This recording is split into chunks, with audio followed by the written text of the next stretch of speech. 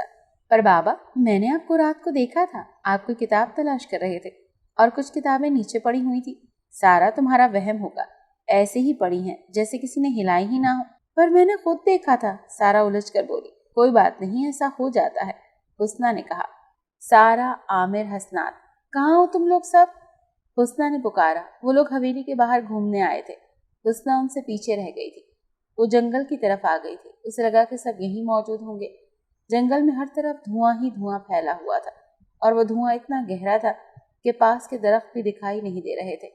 حسنہ تم آ گئی، میں تمہارا ہی منتظر تھا۔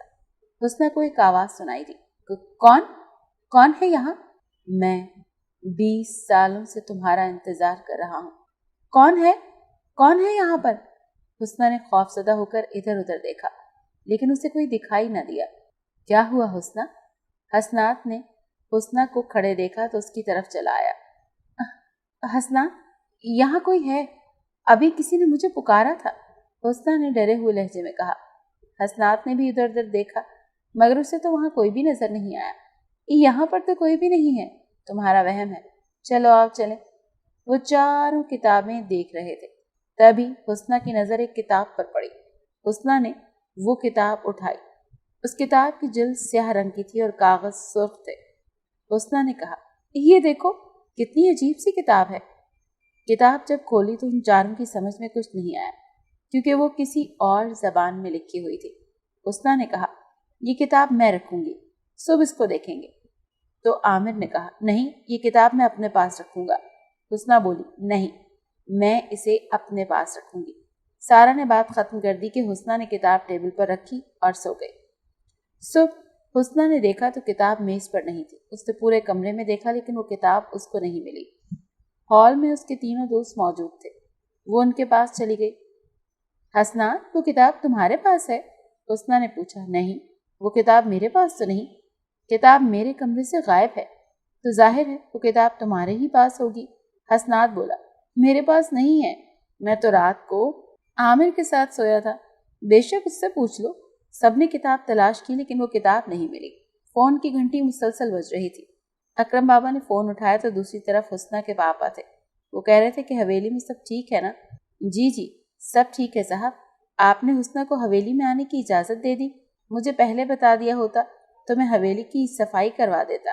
حسنہ حویلی میں ہے؟ اس کے پاپا چونک گئے۔